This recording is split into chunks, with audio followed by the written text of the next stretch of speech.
વનસ્પતિમાંથી બને એ વનસ્પતિ ઊભો હોય ત્યારે કેટલું સારું કામ કરતો હોય, સાયો આપે, ફળ આપે. આ તો વિશ્લેષણ નથી કરવું આપણે. પછી એટલું તો આપણા લખાણમાં કાંઈક હોવું જોઈએ ને. નકર વાંચ્યા ભેગો તો ઓલો રોવા માંડે, પોક મૂકે તો શું કામનું? હે, એવું ઘણા એવું બોલે જ એવું ને કે ઓલો સામે માણસ બિચારો પડી જાય તરત જ. માટે માતાઓને વિનંતી છે, ઘરનું વાતાવરણ મંદિર જેવું બનાવો, ઘરનું વાતાવરણ દિવ્ય બનાવો. માતા નિર્માતા બને, માતા નિર્માતા ભવે. તમે તમારા સંતાનને શું બનાવવા ઈચ્છો છો? એ દીકરી હોય કે દીકરો, એ ગર્ભમાં હોય ત્યારથી જ એ સ્વર્ગને ઉતારી શકશે, એ કોઈનું ગર્ભનું ભંજન કરી શકશે, એ વતનનું જતન કરી શકશે, એ પતનને રોકી શકશે. આટલી તાકાત છે જો તમે બાળકમાં. ત્યાં એ સત્કર્મ છે અને એ જ આશીર્વાદ છે. એ તમારું તમને વૃદ્ધાશ્રમમાં નહીં મોકલે આવું કર્મ કરશો તો. આ તો એકલું ખાની મશીન પ્રોડક્ટ હોય ને જન્મ આપી દીધો ને મોટા કરી દીધા ને ભણાવી દીધા ને તો પછી એ છેલ્લે તમને એમ કહેશે ગેટ આઉટ. આ મમ્મીનું ભૂત છે એ કંઈ હખણું રહે નહીં. અમે જ કોઈ દી મમ્મી બોલ્યા જ નથી, કાંઈ એમ બા જ બોલ્યા. તો કર્મ ટાઈમ થાય એટલે કહેજો મને. આપણે આગળ વધી કર્મ કરતા શીખો, સારું કર્મ કરો. છેલ્લે એક દાન કર્મનું દ્રષ્ટાંત આપી આપણે આગળ વધી. અમે ધંધુકા ગયેલા ઘણા વર્ષો પહેલાં, યજ્ઞ થયેલો. હું ને એક જમરાળામાં બટુક બાપુ રહેતા. એ પછી ત્યાં દર્શન કરવા ગયા ને તો અંદર ભીમનાથ મહાદેવમાં ઉતર્યા, અંદર ઉતરવું પડે. તો એક ભાઈ ટોપલામાં 1000 ગુલાબના ફૂલ લઈને આવ્યા, સુગંધિત દેશી ગુલાબના ફૂલ. પૂજારીને આપ્યા કે આ ભગવાનને ચડાવી દો. ત્યાં તો આકાશવાણી ખબરદાર એ કે ફૂલ ચડાવ્યું. ભાઈ કીધું આ તો ભારે કરી. તો ખેડૂત કે અવભૃત સ્નાન કરીને આવ્યો છું ને ભીના કપડે ઓમ નમઃ શિવાય બોલું છું ને છૂટ્યા છે ને 6 મહિના લગીને આંખ્યું પડી, હરણા રોજડાનો ત્રાસ વાડ કરી, પાણી વાળ્યું ના, પેલો ફાલાયો ને જીભ કચરી, ભગવાનને ચડાવવાનો. અત્યારે તમે ના પાડો છો, લોકશાહી છો, કેમ ના પાડો છો? જવાબ આપો. ભગવાન કે ફૂલનો વિરોધ નથી, પુષ્પનું આગવું સામ્રાજ્ય હોય છે, તો તારા પુરુષાર્થનો વિરોધ નથી. તો શું વાંધો? ત્યાં કરેલું આ કર્મ છે ને એ મર્મ સમજ્યા વગર કરેલું છે, એ કુકર્મ છે. માટે આ પુષ્પ સ્વીકારી. એ કે શું વળી એવું કર્યું મેં? એ કે ત્યાં નર્મદાની પાઇપલાઇનનું પાણી ચોરીને આગળ માજનમાં જાતું એ બંધ કરીને તારી વાડીમાં બાળ્યું ને આ ફૂલ ફેંકવા છે ને એટલે આ ફૂલ નહીં ચડે મને. નો ભાઈ, એમ આપણે એવું થાય. અમારા બોટાદમાં જ રાત્રે નગરપાલિકાના શેડામાં જ ભરાવી દેતા. સવારમાં ઓલી ઇલેક્ટ્રિક બેટરી સ્કૂટર હોય ને બહેનોની, ચાર્જ થઈ જાય લ્યો, એ પછી રોડમાં ફરવા માંડે. તો 2-3 દીકરીઓને હમણાં એકારે પગ ભાગી ગયા. મેં કીધું નગરપાલિકાનો વાયર આ ઉલાળે નાખે, આ હોતા કાઢી નાખે. તો બાપુ પૈસા હાટું જ જો જીવવાનું હોય તો અમે તો બહુ, અમારો મલક જ એવો છે, મારીને ટોકી લે બધું. જો પૈસા હાટું જ જીવવાનું હોય ને ખાવા હાટું જ જીવવાનું હોય તો ભણાય નહીં, મહેનત ન કરાય. શેરીમાં કુતરા પાસે એકેય પાસે યુનિવર્સિટીની ડિગ્રી છે, એકેય પાસે દસ્તાવેજ છે. 12-15 વર્ષ સુધી જલસા કરે. બોલો ટેસ્ટી કેટલું સ્વાદિષ્ટ દાળ ખાય, ભાત ખાય, ભજીયા ખાય, મોહનથાળ, શ્રીખંડ બધું એના ભાગમાં આવે. જલસા કરે એ કુતરા, ભણ્યા ગણ્યા વગર, દસ્તાવેજ વગર. અને એમાં જો ફાટી ગયો હોય તો બધાનું ઉપાડી લે ડાક્યો. અને એ એમને 12-15 વર્ષ શું કામ કથા મુજરી કરવી જોઈએ આપણે? આ માથાકૂટ. હે, જો પેટ ભરવા જ જીવવાનું હોય, ખાવા હાટું જ જીવવાનું હોય ને એ પૈસા કમાવા, માનવ જીવનનું કોઈ અર્થ જ ન હોય. કુછ કરકે દિખા દો, वो अपनी हस्ती मिटा दो. કાંઈ કરવાનું જ ન. અરે બીજાની આંખના આંસુ લૂછ, પડી ગયેલાનો ઊભો કર, કોઈકને રસ્તો બતાવ, કોઈકની ફી ભરી દે, કોઈકને દવા લઈ દે, કોઈકની સાચી દિશા બતાવ, કોઈકને વાહે થાબડીને કે અડધી રાતનો હોંકારો છું. દોસ્ત મૂંઝાઈશ નહીં, આ તારું જ છે, હું તારો ભાઈ છું. કોઈક અતીત અપાહી ફેંકાઈ ગયેલા, ચૂંસાઈ ગયેલા માણસોની પાસે જઈને ઊભા તો રહ્યો, એના દર્દને જાણો, થાય એટલી મદદ કરો, એને જ મર્દ કહેવાય. બાકી હગાવાલાને તો હવ આપે, એમાં હું નવાય છે હારે લેવા હાટું. તો કર્મનો મર્મ ભક્તિ. એકલી ભક્તિ એ વેવલાપણું છે. કર્મ એ વેઠ છે ને, એમ એકલી ભક્તિ વેવલાપણું. વેવલા એટલે સમજાય છે ને, એનો અર્થ ન કરાય. એના આની કોઈથી મારામારી થાય. અમુક વેવલા બહુ હોય. એ વેવલા છે ને આપણે નક્કી ન કરીએ ક્યાં શેમાં હાલે એવા છે એમ. એ આપણી સામે આવે ને ત્યાં મારા જેવાને તો તકલીફ થઈ જાય. વેવલા હાળા, એની ભાષામાં દમ નહીં, એના કદમમાં દમ નહીં, એનું વર્ણ, એ વાતું કરે તો એમાં કાંઈ તથ્ય નહીં. ભક્તિ મન ભગવાન મળી જશે. અમે ક્યાં કઈ તને દુશ્મન મળે. મેં કે અગિયારસ કરી અને એક સીધું આપી દીધું. તારા કોઈ પણ કર્મથી ભગવાન વ્યથિત ન થાય, શાસ્ત્રનું કથિત ચરિતાર્થ થાય એવું જીવન હોય તો એ ભક્તિમય જીવન કહેવાય. તું ઈશ્વર સાથે સતત જોડાયેલો હો, તારા દરેક કર્મની અંદર સત્ય સાથેનું જોડાણ બની રહે. આ ધર્મ ક્ષેત્ર છે, આ અર્થ ક્ષેત્ર છે, આ કામ ક્ષેત્ર છે, આ મોક્ષ ક્ષેત્ર છે. ધર્મ ક્ષેત્રે કુરુક્ષેત્રે સમવેતાયુત્સવ મામગા પાંડવાશ્ચૈવ. કેમ આ ધર્મ ક્ષેત્ર છે. ગ્રસ્તીઓ આને થોડી વાર કામ ક્ષેત્ર બનાવે ઘણે, પણ ધર્મની પ્રધાનતા વાળો અર્થ હોવો જોઈએ, ધર્મની પ્રધાનતા વાળો કામ હોવો જોઈએ, તો મોક્ષ ક્ષેત્ર સહજ સિદ્ધ થઈ જાય. આપણે એ વિષયાંતર કરવું નથી. આ બધું ક્ષેત્ર આ જ છે. ખેતર દેશીભાઈ તો ભક્તિ, ઈશ્વર સાથે સંલગ્નતા, ઈશ્વર સાથે જોડાણ, કન્ટિન્યુટી. હમણાં પ્રેમની વાત આવી ને, પ્રેમમાં અપેક્ષા જ ન હોય. લ્યો, અનકન્ડિશનલ સરેન્ડર, બિનશરતી શરણાગતિ, અહેતુકિક ભક્તિ. Love is always one way. પ્રેમ એક માર્ગીય રસ્તો છે. અપેક્ષા આવી એટલે તરત અગ્નિ સંસ્કાર કરવો પડે, ઝેર પીવું પડે, પંખા ટીંગાઈ જવું પડે, ચિઠ્ઠીઓ લખવી પડે, ફોટા આપવા પડે, વોટ્સઅપમાં માચું ચીચું થાય. બાપુ ઓલો તો પત્ર લખાય ત્યાં તો કૃષ્ણને ગાંઠ નો રે, એ ઠેઠ પોગી જાય ભવાની. અને આપણે બિલ આવે 240 રૂપિયા ભરી જજો. પ્રેમ એક માર્ગીય છે. પ્રેમને કોઈ દિવસ દિવાલ ન હોય, પ્રેમને કોઈ દિવસ દરવાજો ન હોય, પ્રેમને કોઈ દિવસ દિશા ન હોય, પ્રેમને કોઈ દિવસ દશા ન હોય, પ્રેમને કોઈ દિવસ ભય ન હોય, પ્રેમને કોઈ દિવસ મર્યાદા ન હોય, પ્રેમને કોઈ દિવસ કાયદો ન હોય. प्रेम लग्यो तब परमेश्वर शो तब भूली गयो सगरो घर बारा. जो उन्मत फिरे जीत ही तीत नेक रहीन शरीर संभारा. श्वास उश्वास उठे तब रोम चले दक नीर अखंडित धारा.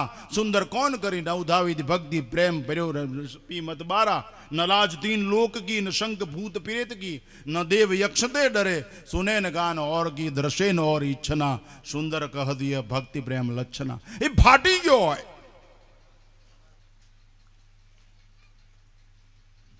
स्वामी रामतीर्थ एक जगह बहु याद रह्यु नहीं, लेला मजनू वर्णन कर्यु छे. स्वामी रामतीर्थ जेवो लखे एटले ए तमारा मारा बधा फूटियानी बहारनी वात छे. ए मजनू जंगल में सूतो तो एना बापू शॉर्टकट एना बापू एना हाथ पकड़ो मन के बेटा मजनू जमवा हाल. એટલે છોકરો શું કે છે ને બાપાને, લેલા આને પરાકાષ્ઠા કહેવાય બાપુ. હગા બાપમાં મજનું દેખાય એટલે તમને દેખાય પાડોશી. અહીં તો વાહે કૂતર્યા વાહે ઘીની ડબુડીઓ લઈને દોડ્યા છે. કૂતરામાં કૃષ્ણ દેખાણા છે. આપણે પાડોશીમાં માણા નહીં દેખાતા. ભગવાન તો ટીકા. શું ભક્તિ. અરે કથા આરે સાંભળે, હરિયર નો પ્રસાદ આરે લઈને બસમાં ચડે ને ત્યાં ધક્કા મૂકી કરીને ની ચડી જાય. ઓલા બાપાને એટા રાખે. આ શું ભક્તિ ફાટી ગઈ કહેવાય? આને ભક્તિ નો કહેવાય ને ભવાઈ કહેવાય. એ બાપાને પહેલા ચડી જવા દેવો જોઈએ. પ્રેક્ટિકલ જીવન, વ્યવહારિક જીવન નિર્મળ હોવું જોઈએ, પવિત્ર હોવું જોઈએ, સ્વચ્છ હોવું જોઈએ. એને ભક્ત કહેવાય. તિલક જાણ્યું હોય નહીં, એવા સિમ્બોલ વાળા કપડા જ પહેર્યા હોય એવું નહીં. પહેરવા હિમાયતી છું, પહેરવા મેં પહેર્યા છે, પણ એને જ ભક્તિ કહેવાય એવું નહીં. ભક્ત એટલે એવમ સતત યુક્તા એ ભક્તાસ્તમ પર કન્ટિન્યુટી પાવર વાળી ભક્તિ. એ રાત્રે મળો કે દીએ મળો એ ખરખો જ હોય. ટૂંકમાં સૂત્ર કહી દે. ગીતામાં ભગવાને કીધું અમારે ત્યાં બહેનોને હું શીખડાવું એક હકથી ભક્ત કેમ કરવું હોય તો પહેલાં છે ને એક લોટ લેજો કથરોટમાં બાજરાનો, પછી એમાં મીઠું નાખવું, પછી એમાં પાણી નાખીને મળવાનો રોટલો કરો ને એને એકવાર મૂકી દેવો, પછી પહેલાં પાણી નાખવું, પછી મીઠું નાખીને ઓગાળી નાખવું, પછી લોટ નાખીને મળીને રોટલો બનાવો. બે ખાઈજો જુદો જુદો સ્વાદ આવશે. ઓલો પહેલાં લોટમાં મીઠું નાખેલો રોટલો છે ને ક્યાંક ખારો લાગશે ને ક્યાંક મોળો લાગશે, કારણ કે બધું ઓગળ્યું ન હોય, એક રહ ન થયું હોય. અને પાણીમાં મીઠું નાખ્યું હોય ને એમાં લોટ નાખ્યો એક રહ થઈ ગયો. પેંડો કેમ એક રહ થઈ ગયો હોય એમ આપણું જીવન એક રહ હોવું જોઈએ. આ તો 8 વાગે ભગતથી હોય ને પણ 12 વાગે ઊંતળા કાઢતો હોય. હાલમાં હું એકવાર ગયો તે માવઠું થયું. એક ભાઈ મને કે બાબુ એક વાર આવતો રહીને શું આ થાય છે ને તો તમારા કપડાની એવું બગડશે. તો હું એક વાર ગયો. એ કે હમણાં નળ જઈને ના હરખી કરીને આવું. એ પાછું પલળતો બળતો 10 મિનિટમાં પાછો આવે. મેં કીધું કેમ બાપુ શું બંધ થઈ જાય ને શું એટલે સમજો ને તમે એટલે ઉંદરડા નહીં. આ આરસીસી જંગલમાં જેની એની વાત જુદી છે, આ દેશી નળિયાની વાત. એ મેં કીધું શાબાશ, કીધું તને નળિયા શાળાનો જ્ઞાન છે. કીધું કેમ? એ કે પડખેવાળા નળિયો કાઢી લીધો તરત જ શું બંધ. મેં કીધું તું હમણાં રાષ્ટ્રની ધર્મની વાતો કરતો હતો ને પાડોશી નળિયું હું ઠોકી લે ને તારે ભક્તિને શું લેવા દે? કાંઈ કરું. તમે કોઈનું ભલું ઈચ્છી શકતા નથી તો કરી તો શું શકો? તમે કોઈનું ભલું ઈચ્છી શકતા નથી તો કરી તો શું શકો? જો ભલું તમે કરી જ ન શકો તો તમારું ભલું કોણ કરી શકે? ભગવાન એવો નવરો નથી કે આટલી મોટી ભૂલ કરી નાખે. તો અમે આ ભૂલ કરત જ નહીં. મહાભારતમાં લાગટ ભૂલ કોઈ કબૂલ જ ન કરી લ્યો. મહાભારત આખું ભૂલ ભૂલ ભૂલ ભૂલ ભૂલ કોઈ કબૂલ ન કરી, બધાએ વસૂલ જ કરી આખું. પણ મહાભારત હશે તો જ આ દેશ મહાન ભારત થશે. એમાં બે મત નહીં. જીવતા શીખડાવશે. ભીષ્મ પર્વમાંથી જ ગીતાજી આવ્યા છે. તો કહેવાનું તાત્પર્ય ભક્તિ એટલે કન્ટિન્યુટી પાવર. ગંગા બધે ગંગા કહેવાય, મીરા બધે મીરા કહેવાય, શબરી બધે શબરી કહેવાય. જે લોકો સદગુણ અને સદાચારથી ઓળખાય છે એ જે ગુણની ઓળખાણ છે એ રમખાણ મિટાવી શકે. લખાણ ન હોય તો એના વખાણ કરવા પડે. એ તાણ મિટાવી શકે. ગુણ અને એક બેન અમારે આ મોટા દડવાની અંદર એક વાળા દરબાર છે, નામ તો ભૂલી ગયો, ભરતભાઈ કેવું કંઈક, ભરતભાઈ ને એ ડોશીમાં જીવ્યા લગીને હજી તે કોઈથી દરબાર ગઢમાંથી દૂધ કે સાંસ વેચ્યા નહીં. બોલો. એ કે ગરીબ માણસોને આપો. બોલો. હવે એક ખાલી સાંસ ધુંગારી નાખે તો તે કોઠા થઈ જાય ને. અને આપણે ફ્રીજમાં કેટલું બગડી જાય, કૂતરા ન ખાય એવું થાય ત્યારે નાખી દે અને તોય પાછા ભગત કહેવાય. અમે આઈસ્ક્રીમ કૂતરાને ખવડાવી છો, અમે બિસ્કિટ કૂતરાને ખવડાવી, અભાગ્યા મરી જાઓ. હળેલા ગાંઠિયા કાંકડા ને કાબરીને ખવડાવે સુરતમાં. બોલો. પાછા એમ કે અમારે ત્યાં 48 રૂપિયાના કિલો ગાંઠિયા મળે. મેં કીધું અમારી ગામની શેરીના કૂતરા હોત ન ખાઈ લો. પાછું ગર્વ છે કે અમારે ત્યાં 48 રૂપિયા ગાંઠિયા મળે ને એ અમે રોજ 5 કિલો કાગડાને કબૂતરાને અમારું આખું મંડળ નાખે. યાદ રાખજો, આ પાપ અને દુરાચાર છે અને ધર્મ ન કહેવાય. અત્યારે તમે આ લોઢાના રૂપિયા સુરત જાઓ ત્યારે મહીમાં નર્મદામાં નાખલો ને તો એ અધર્મ છે, એનું રિએક્શન આવશે. એ કાંઈ એમાં અસર ન કરે. એ થોડી ચાંદી છે, એ થોડું હોનું છે, તો એમાં રાસાયણિક પ્રક્રિયા થાય. એ તો ગજવેલના પાટા જેવું છે, તોલામાં આવે. માણસ અત્યારે રૂપિયો ના એ દાતારી ન કહેવાય, એ ગેરસમજણ છે. તો કોકને આપી દો ને. ન્યાય રોડમાં જોજો પુલ ઉપર માણસ આમ અપડાઉન કરતા હોય એ કાંઈ, અને એના હાથમાં લો ચંપક હોય. પુલ ઉપર જોજો એ હાઈન પડે 200-250 રૂપિયા આમ ઘા કર્યો ને પવનના પાસા આવ્યા ને પાછા એવડે વીણી લે. એવા એમાંય ઘણા રોજ ઉજે છે, એમાંય કારીગર છે. આપણા જેવા ધર્મના નામે જીવનારા દાંભિકો આવાના પેટ સુધી પૈસા પહોંચાડી દેશે. પણ તોય આપણે જ કહેવાય મહી નદીમાં 5 રૂપિયા નાખ્યા. તો ભક્તિ એટલે કન્ટિન્યુટી. પત્ની સતત પતિને વફાદાર હોવી જોઈએ, એને ભક્તિ કહેવાય. ઓલો ચા માગે ને કે હવે મારે તો અત્યારે બગીચામાં જવું પડશે હો, હાલે તો એ વિભક્ત કહેવાય. પછી ઘરમાં લડાઈ થાય, ગેરસમજણ થાય, કહંપ થાય, ટૂંકમાં દાવાનળ ફાટી નીકળે. પુત્ર છે એ પિતાને વફાદાર હોવો જોઈએ, પુત્રી છે એ માતાને વફાદાર હોવી જોઈએ. વૃક્ષ છે ને ભક્તિ છે એ સ્વૈચ્છિક બંધન છે. એક સૂત્ર કહીને આપણે આગળ વધી જઈએ. ભક્તિ છે એ સ્વૈચ્છિક બંધન છે અને સ્વૈચ્છિક બંધન માનવીની સ્વતંત્રતાનું પૂરેપૂરું રક્ષણ કરે છે. રામસાગરના ગમાનું બંધન તારે સ્વીકાર્યું માટે સુરાવલીઓ નીકળે છે. વૃક્ષો એના મૂળિયાએ બંધન સ્વીકાર્યું માટે ફળે ફૂલે છે. એમ જે મનુષ્ય સત્યનું, ભગવાનનું, બ્રહ્મ આત્મા જેમાં માનતા હો એનું બંધન સ્વીકાર્યું. ઈશ્વર સદૈવ સર્વત્ર ત્રિકાલ બાદ રહિત વ્યાપ્ત છે અને હાજર જ છે. માટે આપણે જીવીએ ત્યારે સતત ભગવાન સાથે જોડાણ રાખવું જોઈએ, નિષ્કામ કર્મ કરવું જોઈએ, કન્ટિન્યુટી, સત્ય સાથે સતત જોડાણ. જો સત્ય સાથે સતત જોડાણ હશે ને તો તમે જે કર્મ કરશો ને એ બધું કર્મ ધર્મમય હશે, ભાવમય હશે. અને ભાવની કિંમત ભગવાન ચૂકવી શકે. પિત્તળનો ગ્લાસ લઈને હોની પાસે જઈને એમ કહો 25% લાઈન બાકીના 75% ગયા, ઓલો પોલીસ સ્ટેશને ફોન કરે. પિત્તળમાં સોનાની ભાવના છે મારી, પથ્થરમાં સોનાની ભાવના ભગવાન પૂર્તિ કરી શકે. કારણ કે કરતું વકરતું અન્યથા કરતું છે. હમણાં વાંચ્યું, સાંભળ્યું ને તમે કે ઘઉં છે ઓલી સુખ્યાના એ કે હીરા માણક થઈ ગયા, એ કે હાલો નંદસર જાવ ને, એમ કહેવું જ નહીં. છાતી ઠોકીને કેવું વેદવ્યાસે લખ્યું છે કે હીરા માણેક જ થઈ ગયા. ઈશ્વરના 6 ઐશ્વર્યનું ભાગવતમાં દર્શન થયેલું છે. માટે ભગવાન ધારે કરી શકે, બીવું જ નહીં ને. વૈજ્ઞાનિકો આવે તો 80-83 અમારા બાપે લખ્યું છે. અને એ અચતુર્વદનો બ્રહ્મા દ્વિબાહુ પરોહરી અભાલ લોચન શંભર ભગવાન બાદરાયણ, બીવાનું જ નહીં. શાસ્ત્રના મત છે. હિંમત રાખીને જાહેરમાં ઠોકી જ દેવો. કોઈ કહેતો કે પુત્રી જાવ પછી આવી જઈએ, હિસાબ કરી લઈશું. 6 ઐશ્વર્ય છે. બાપુ એટલા હાટું તો ધ્યાનકાસુરને ભગવાને ન માર્યું. કેમ? ધ્યાનકાસુરને બલભદ્રજીએ માર્યો છે. દેહાધ્યાસ શક્તિથી જ મરે. આપણે એ વિચાર નથી કરવો. તો ટૂંકમાં ભક્તિ એટલે કન્ટિન્યુટી, સતત જોડાણ.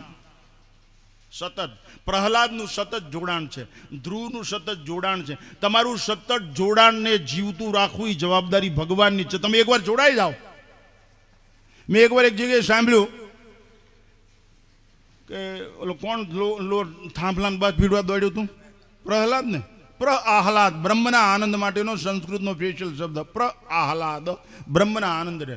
એ પ્રહલાદ દોડ્યો એટલે લક્ષ્મીજી વિષ્ણુ ભગવાન પાસેથી ભાગ્યા એકદમ નીચે. તો કે કેમ, શું થયું? એ કે હું આમ જાઉં છું નીચે. એ કીડીઓની લાઈન થઈને થાંભલા ઉપર હાલવા માંડ્યા. એટલે પ્રહલાદ છે, બાળક છે, હિચકીચાટમાં આવા ધગધગતા થાંભલાને જોઈને જો પગ અટકી જાય છે તો આપણી તરફનો એનો લગાવ છે એ રહાતાળ વિયો થાય છે. એટલા માટે કે આમ કીડીઓની લાઈન જોઈને ત્યાં બાદ પીડી ત્યાં ભગવાન મારી જ પ્રગટ છે. માડીને બાપ બે હાજર. આવો એ દયાળુ છે, અકારણ કૃપાલુ છે. બાપુ એકવાર કદમ દમ તો માંડી દો તું એની કોરા. આવો ભક્ત. પણ આપણે તો મેં અમારે એક એન્જિનિયર છે નાગજી, એને મેં કીધું શીંડું ન પડે ધ્યાન રાખજે, અક્ષય હોવી જોઈએ. ભક્તિ એ સળંગ સૂત્ર છે. નાગજી એન્જિનિયર જીવે છે હજી. મને કે એ બધું સાધુને પોવાય. મેં કીધું બધાને કાયદો હરખું લાવવો પડે ભલામણા. એમાં એક દી મારે ઘરે જવું ને કાકતાલી ન્યાય મારે એને ઘરમાં કરવું ને એને રાડી નાખ્યું હતી. મને ભાળ્યો. મને કે બાપુ, મેં શું બચાવો? મેં કીધું આના ઘરમાં શું થયું? એ કે આમ ગૌમુખીમાં જ્યાં હાથ કાઢો. અહીંયા ઓલી કંઈક ઓલી આવે ને રબર લગાડેલી એવી મોટી આમ કાઢ્યો તો અહીંયા આંગળે આ આંગળું અહીંયા મકોડો ચોંટી ગયેલો, મોટો મારવાડી, અને લોહીનું ટચ્યું આવી ગયેલું. મેં કીધું લ્યા તે આ મકોડો અહીં માલિપા ગૌમુખી કઈ ગીરી ગયો? મને કે બાપુ મેં ઓલી મિશ્રીને હાકરને એવી થઈ ને મકોડા આવી ગયેલા અને હેઠે થોડુંક ગૌમુખી કાણું છે ને. મેં કીધું તારો બાપ એને ઝીંડું કહેવાય, આ વાટે જ બેઠા હોય. કીધું ગરી જાય. રામકૃષ્ણ પરમહંસ કહેતા હો, દરવાજે ભલે ચોકીદાર ઊભા હોય પણ ખાળના નાળચામાંથી સર્પ પ્રવેશ કરી જાય. માટે બહુ સાવધાન રહેવું. માટે ભક્તિ એટલે સંલગ્નતા, બેપણાનો ખ્યાલ જ દૂર થઈ જાય એટલે બેહાલના બદલે ન્યાલ થઈ જાય. આગળ જ્ઞાન, કર્મ ભક્તિ અને જ્ઞાન. જ્ઞાન છે સમજણ પછીની સમજને જ્ઞાન કહેવાય. સમજણ તો બધામાં છે જ, બુદ્ધિ નહીં, બુદ્ધિ એટલે વિચાર થાય. ગાયત્રી મંત્રમાં ધી શબ્દ છે સમજણ. જ્ઞાન એટલે સમજણ. મહર્ષિ રમણ એમ કહેતા, સમજણ પછીની સમજ, સમજણ પછીની સમજ એનું નામ જ્ઞાન. સમજણ બધામાં છે, બધા બેહીન હુવે છે. મારે બા છે, મારા બાપુ છે, મારા ભાઈ છે, બધાને સમજણ છે કે નહીં? પણ એ બધાનું ધ્યાન રાખવું, એવી ફરજ બજાવી, એને સમજ કહેવાય, એનો અમલ કરવો જોઈએ.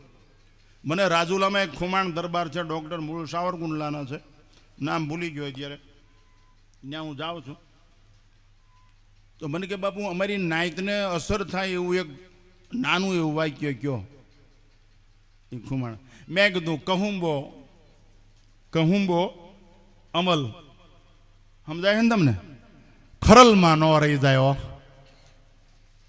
બાપુ આ તો બહુ વહમાણી વાળું વિધાન છે.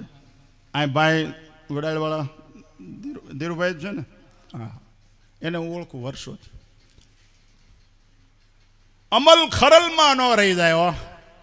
એમ તમને બાપા વહવહો ન રહી જાય. શિવાજીના ફોટા ટીંગાડીને, મીરાના ફોટા ટીંગાડીને તમારા આંગણામાં રમતા એવા દર્શન કરાવો. તમારા હાથમાં તાકાત છે, તમે આ કરી શકો એમ છો. અહીં જ રામ અને કૃષ્ણ છે, અહીં સૂર્યવીર અને દાતારો છે, અહીં જ છે બધા. તો છેલ્લે જ્ઞાન, બધું અંતર દૂર થઈ જાય. જ્ઞાન, આ બહુ આ સારી વાત કરી. માહિતી અને અનુભૂતિમાં ઘણો ફેર, દેર ઇઝ વાસ્ટ, એમાં ઘણો ફરક છે. આ મને ભજનાનંદ બાપુએ ઇંગ્લિશ બોલતા સંડવડી દીધો. નકર શરૂઆતમાં લખણ હતા, પણ 2-4 વખત મેથી પાક મળ્યો ગોપનાથમાં, ખાહડા ને એવા હારા છૂટા ઘા આવ્યા તે, તો હજી ક્યારેક ભૂલ થઈ જાય. તો માહિતી દરેકની પાસે છે. પોસ્ટમેન પાસે માહિતી હોય જ કે શામજીભાઈ આ સિરીમ રહે છે, આ સોસાયટીમાં રહે છે, પણ એ પોસ્ટમેનને એ ખબર નહીં કે આને સસરાનું નામ રણછોડ છે, અને 2 દીકરા છે, ને એ સમજણ એને હોય? હે, એ તો આપણા હગા હોય એને હોય જ ને. ઓલા પોસ્ટમેન એ માહિતી તો બધાની પાસે છે જ. તે ભગવાન છે ને અમલ, ઈશ્વર છે એની નોંધ લઈને જીવો. ઈશ્વર છે એની નોંધ લઈને જીવો તો કોઈ દી કુકર્મ થાય જ નહીં, કોઈ દિવસ જુદું પડાય જ નહીં. છોકરા ઘરમાં નિશાળમાં તોફાન કરતા હોય તો એનો અર્થ થયો શિક્ષકની હાજરીની નોંધ નથી. ઘરમાં વહુ ફાવે એમ બોલતી હોય એનો અર્થ થયો તો સાસુ સસરાની નોંધ નથી. એમ આપણે આ વ્યવમંડળની નીચે ફાવે એમ જીવતા એનો અર્થ થયો આપણે ભગવાનની નોંધ નથી. આ જો ભગવાન છે એવી નોંધ લઈને જીવતા શીખો તો કર્મ નો મર્મ જળવાય રહે, ભક્તિ સતત જોડાણ વાળી રહે, અને જ્ઞાન છે એ ભાનમાં પરિણામી જાય, આપણું કલ્યાણ થઈ જાય.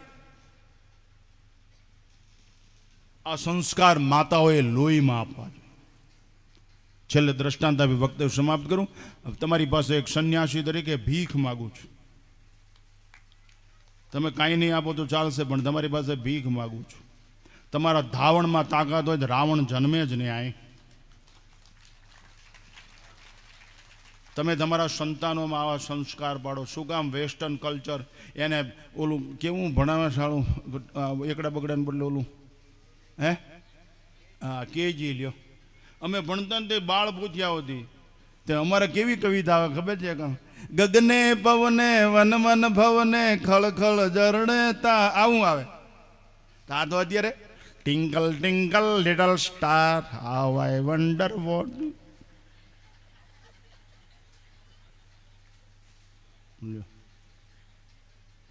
અરે ભગવાન હનુમાનજી પાસે લઈ જાય ને તો શું કે ભાઈ monkey headed lord, monkey headed lord, elephant headed lord, bull headed. નંદીને જોવે તો વિચાર તો કરો તમે. મારે અહીંયા હમણાં એક દીકરી આવીને તેને દરવાજામાં ઠેસ આવીને પડી ગઈ, એનો છોકરો. મેં કીધું કિશોર કેમ રડે છે? ત્યાં તેની મમ્મીએ પૂછ્યું કેમ કિશોર રડવા લાગ્યો, વાયુ વીપ? એ કે તારા હસબન્ડે ધક્કો માર્યો. હવે એ એનો છોકરો એના બાપને એમ કહે એની માને, આ તારા હસબન્ડ તારા કાંઈ નથી થતો? એ કેનેડાથી આવ્યો. મેં કીધું આ છોકરી આને સંસ્કાર પાડજો, નકર આ મશીન લાઈફ થશે, મિશન લાઈફ નહીં થાય. છેલ્લે પસ્તાવા સિવાય કાંઈ નહીં હોય. તો કે અમારે અહીંયા કે કેમ કરવું? મેં કીધું હાલરડા ગા, સારો સાત્વિક ખોરાક લે, પુષ્પન સંસ્કાર. મેં ઘણી જગ્યાએ કહું છું હાલરડા ગાવા ઇંગ્લિશમાં. કમ કમ કમ કમ Narayana, give me darshan Sadashiva, always do thy parayana, always love thy Gita Ramayana. Who was unknown about Gita and Ramayana? Who was unknown about Gita and Ramayana? It was born in Afghanistan. નહીતર હી આવે પણ મહાત્માઓનો ખાર કેટલો ઈટ. છેલ્લે એક દ્રષ્ટાંત અને વક્તવ્ય સમાપ્ત. એક દાખલો આપીને મારું વક્તવ્ય સમાપ્ત કરું. એક છોકરા ઉપર ચોરીનો આરોપ ઠોકી બેસાડવામાં આવ્યો. ક્ષત્રિયનું બાળક, એને ઘણું કીધું મેં ચોરી નથી કરી, પણ માયના નહીં. અને ફૂંકવાવાળાએ રાજાના કાન બરોબર ભંભેરી દીધા. રાજા કચેરીમાં લાવ્યા, માર્યો ખૂબ, લોહીનું વોમિટિંગ, ઉલટી થઈ, પણ બાળક ચોરી શબ્દ બોલ્યો નહીં. ખૂબ કીધું પણ તો કે એના બાપને બોલાવો. એના બાપને બોલાવ્યો, એને ખૂબ માર્યો, પણ એ ચોરી શબ્દ ન બોલ્યો. ચોરી શબ્દ જ ન બોલે. કરવાની ક્યાં વાત રહી, શબ્દ ન બોલે. એની માને બોલાવી. 99 વર્ષની ડોસી આવી. બોલો ખમા અંદાતા શું છે કે આ પ્રજા તારી જ? તો કે આ એ મારો મોટો દીકરો, એનો દીકરો છે, આને ચોરી કરી છે. એ શબ્દ મારા લોહીમાં નથી રાજન. ડોસી કહે છે એ અમારા ખાનદાનની પરંપરા નહીં, એ અમારા લોહીના સંસ્કાર નથી.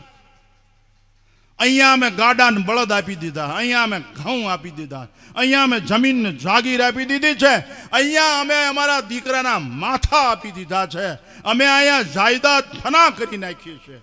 અહીંયા 92 લાખ માળવા ક્ષત્રિયોએ ત્યાગની દિવ્ય પરંપરાનું રઘુવંશથી અત્યાર સુધી દર્શન કરાવ્યું છે.